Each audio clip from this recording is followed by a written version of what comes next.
Dude, I was laughing so hard. And I can't even remember if the guy thought it was funny or not. Yeah. I just remember laughing and thinking. Take your life in your hands with Italians. Yeah, I mean, it was so funny. And then the thing I want to add to this is you make that thing seem so real. And you really think it's another person up there. When we were at the Nasty Show in Montreal, I took pictures of you doing this. And I kept them for myself. Yeah. But I took pictures of you disassembling George and putting him into the box. Yeah. And it reminded me of that Twilight Zone where the guy's got the puppet and it keeps talking to him from the crate. You know what I mean? Cliff Robertson. Yeah. I saw that dummy at Copperfield's Museum in Vegas. He has that dummy. No shit. Yeah. Is it as creepy looking in real life? Oh, yeah. It hasn't even been painted since they shot this Twilight Zone. And his suitcase was there and everything. Wow. I was fascinated. Wow. But it was just so surreal. Like, you just see this thing, like, now it doesn't have life anymore, and you're taking it he apart. dominates me. I'm it's like kind of a half a person. I'm kind of there's nothing to me, and George is the dominant personality. Well, I don't want to say it. Yeah. Well, what I love, one of the things I see you do a lot on stage is I love that George is it's like your inner voice, like your insecurities are coming out through him. And the the figure will say to you, it'll say to you in the middle of your set, what are you, fucking nervous, you fucking loser? You know what I mean? And it says shit like that, and you're like, Jesus Christ, man. Like, Is George like that's I like that. Is George like when I'm on stage, when Joe's on stage, and I'm like, oh my God, this crowd sucks. But like with you, George gets to look at you and go, this crowd sucks. Yeah, it's kind of like not being alone up there, which is but kind then of you sick. get to be on the side of the crowd and go, come on, these are nice people. Yeah. It's like this crazy dichotomy you create. Where the dummy will tell you, like, you see why aren't the black people laughing? They stink. And you'd be like, why do you got to pick on them, George? Al Lewis told me that I wasn't talking enough on stage. Grandpa Munster, he goes, why are you even up there? He goes, the dummy's doing like a monologue. There's got to be some conflict. The audience wants to hear from you. So I thought about that because it was Grandpa Munster. It wasn't just some guy. So then, I do like the Mike Stivic. George is Archie, and I'm Mike Stivic. I try and take the voice of reason, you know? There's got to be a conflict there, you know? I saw George disassembled when you were a guest on Action, and your episode never aired. Yeah.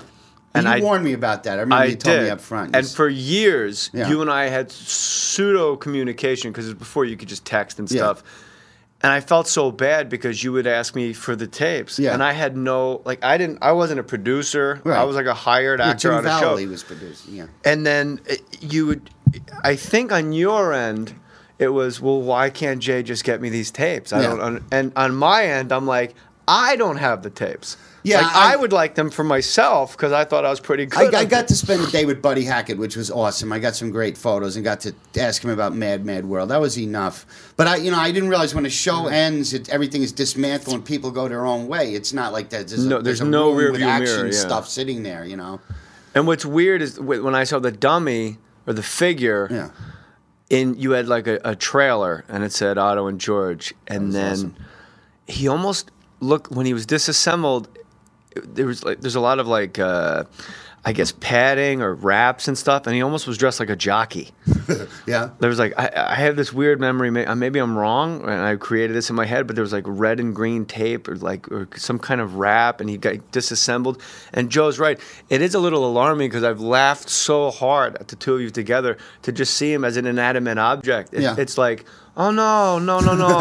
I need you to look at me and make fun of me when I come up in here. Yeah, like he's going to move. It was weird. When I was in Copperfield's Museum, he has one of my Georges on display there, and he's got all these Jerry Mahoney's and Charlie McCarthy's, and I was the only one still alive in this museum. All the other guys were dead, and I go, wow, one day I'll be dead, and my fucking puppet's going to be sitting there with his eyes open in the Nevada desert in some, fucking magic museum. He was really great, though. He was tired, but he took me there like 2 o'clock in the morning and showed me the whole tour and, told me all about this Houdini. He owns everything. He's got amazing shit down there.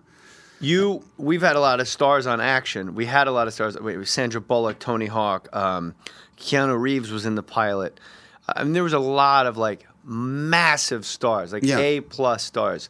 And I will say this: I think it was Full Frontal Comedy on Showtime. Yeah. That tape, when we got wind. Well, I kind of pushed. I wanted you in that scene in the jail cell with Buddy Hackett. that tape of you and George made its way around the Culver City Studios lot. It did? And by the time, first of all, Buddy Hackett said he was weeping in my trailer and said that's the funniest 8 minutes I've ever seen in my life. That's some compliment from him. But he could barely say it. That was the funniest. Oh my God. And but I will say this to the listeners: for Otto and George on stage, this is a show that Ice Cube, every star in the world was on this show in 8 episodes. Yeah. There were 5 times more people to watch George and you. Wow. Than there were for Sandra Bullock, Keanu Reeves. You became like this event, like a band that gets hot. Yeah. And it's like, how do they sell O2 Arena? Right. What? It's not cool to be starstruck in LA, right? It's if you react to a star, you like lame, right? Isn't that the thing in LA? Yeah, especially on a set, you want to just be like, hey, we're all in this together. Yeah. Welcome. We're all working on the same thing. But for you, everyone lost their minds starstruck because you were the anomaly. Like I think actors and production people, they're not used to. And this is what I said to Patrice. You brought up Patrice earlier. Patrice didn't like the way people were looking at him on The Office. Oh. And I was like, but don't you understand, when they look at you, they wish they were you, because when you leave, you get to go do your own stuff on stage. Like, you're the anomaly. You're not some douche actor who's like, nah, I'm just going to go make s'mores with my, indoor fireplace. I got nothing. But like, you get to like then go to the improv and and then people adore you again. Yeah. And that's all anyone ever wants is attention. That's why we're in show business. But everybody, the starstruck thing just went out the window. And I don't know if you remember this. It did seem like there were a lot of people standing around. I thought that's what it took to make a show. No, it's literally like a camera op, a guy to push the dolly, and it was just you and Buddy Hackett. I remember the director got pissed at me because I had to cry in a scene with George, and I was having like the greatest day of my life hanging out with Buddy Hackett and having a trailer. And then he got like mad. It's like, this guy can't act. I go, yeah, I'm a nightclub comic. You're not getting Alec Guinness here. And then they sprayed this fucking menthol shit in my eyes to make me tear up, like an empty tube with menthol. And I had to hold my eyeballs so my glasses would fucking feeding him wasabi. Yeah, that's hilarious. Yeah, rub wasabi on my eyelids. It gets worse. Later in the day, I think the director thought I was a jerk. You were out of the scene later in the day. They went from you not crying, you getting yelled at by the director. He was a dick. Yeah. Let's just call it out. Okay. He was a dick. It went from you being told, like, I kind of need you to cry. And you're like, and I can't imagine. It's got to be intimidating and embarrassing. Yeah. Like, wow, I'm from where I live. I live in Jersey, and all of a sudden I'm in Hollywood. And I'm like, oh, you feel like a jerk. Like, everyone listening, do me a favor. Tell everyone at work today at 3:00, come to my desk. I'm going to cry. Yeah. But tell everyone, like, for real. And then when everyone's at your desk, Right. just sit with them and cry and see if you feel like an asshole. Yeah. I remember the And there's scene, no cameras rolling. That's hard to do. I can't do that. Can you cry? I can make you cry in about 2 seconds. Oh, why would you? Why would you? I Why would you? wouldn't. Can you make yourself cry though in a scene? You know when I cry? Off camera. When I'm in the scene where I'm supposed to cry for the other person, I bawl my eyes out. Oh. And then when the camera's on me, it's so alarming. It's right in front of your face that you just look like a jerk trying to cry. It's not easy acting. It's a weird thing, I mean, you get a lot of takes, which is cool. The director descended from you. He descended on you, and then it got worse and worse. He got mad at you for not crying. Yeah. And I remember you were very nice. I was like, oh my God, Otto's going to destroy the guy. And that's when I realized the true dichotomy between man and figure. Like, no, Otto's like this sweet guy. Yeah. And George would slam the shit out of him. Yeah. But Otto went, okay, I'll do my best. Whatever you said to the guy. And then they blew menthol in your eyes. Yeah. And then they're just showing you Rich Voss's act, just anything to try to get you to weep. And then it got to the point later in the day where it was only the puppet and Buddy Hackett, and you were behind the bed on the ground under the bed with just your arm. They got somehow with the puppet act they cut out the human.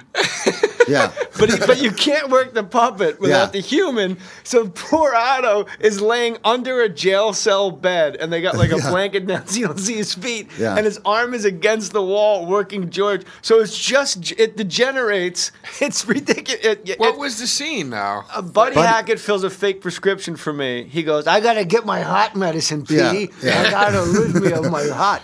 And I go, will you pick me up some Percocet and Valium? He goes, well, this just says hot medicine. And I grab it out of his hand and I go, and Percocet and Valium. There you go. Fill it. And I pat him.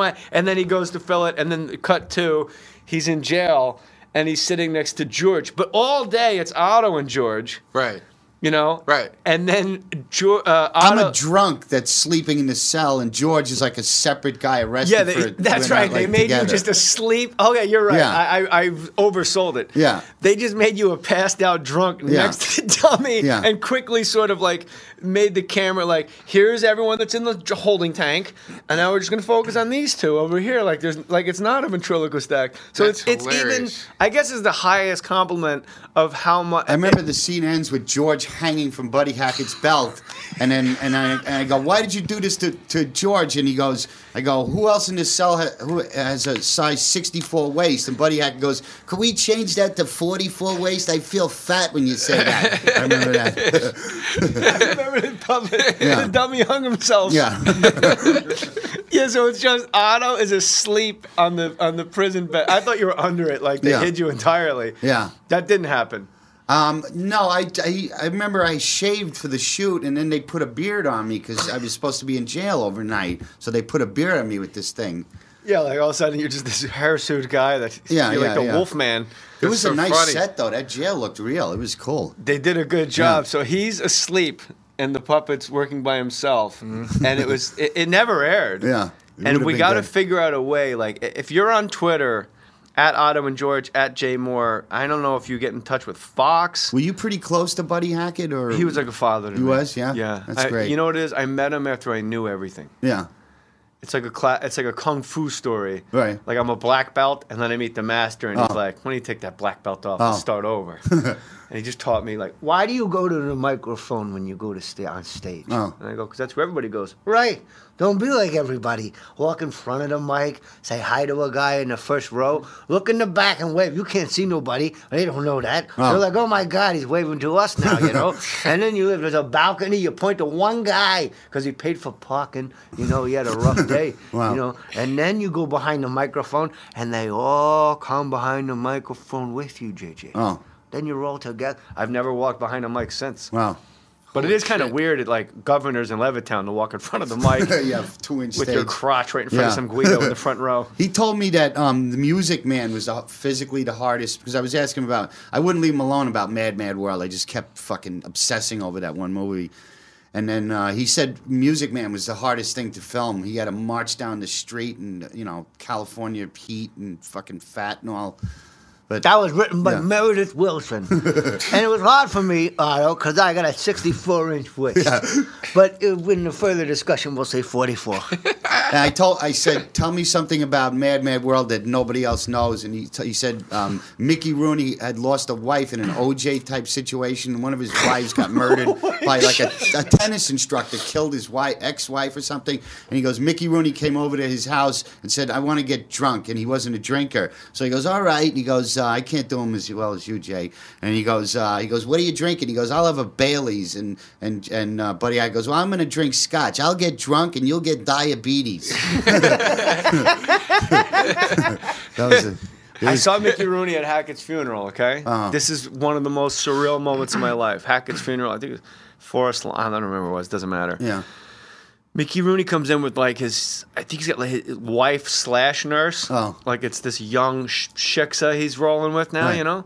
And she's like young for him, which is like 60, because he's like 90. And she's holding his arms, walking to where they sit at the funeral. Right. Outdoors. It's blazing ass hot. It's like 100 degrees. It's awful. And I'm like, this is not a place for a guy that old. And he's a completely invalid, right? Yeah. Like he's doing like the Dorf walk with his little feet. Like he can barely move. Wow. And then they just decide it's time to go.